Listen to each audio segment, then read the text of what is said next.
El bruxismo es el hábito de apretar o rechinar los dientes. Sientes que no descansas bien, te levantas cansado, tienes dolores de cabeza al levantarte. ¿Te han dicho alguna vez si haces ruidos mientras duermes? Si has respondido sí a alguna de estas preguntas, es muy probablemente que sufras del bruxismo.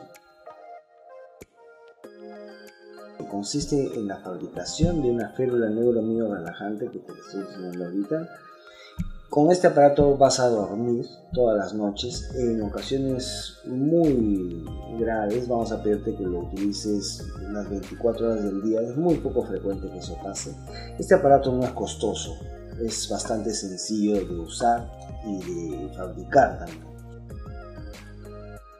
Realmente va a lograr grandes cambios en tu vida, realmente te lo recomiendo. Es muy fácil su uso y va a hacer definitivamente que te levantes de una manera mucho más positiva, mucho más contenta, feliz, sin dolores. Realmente vale la pena que te lo hagas.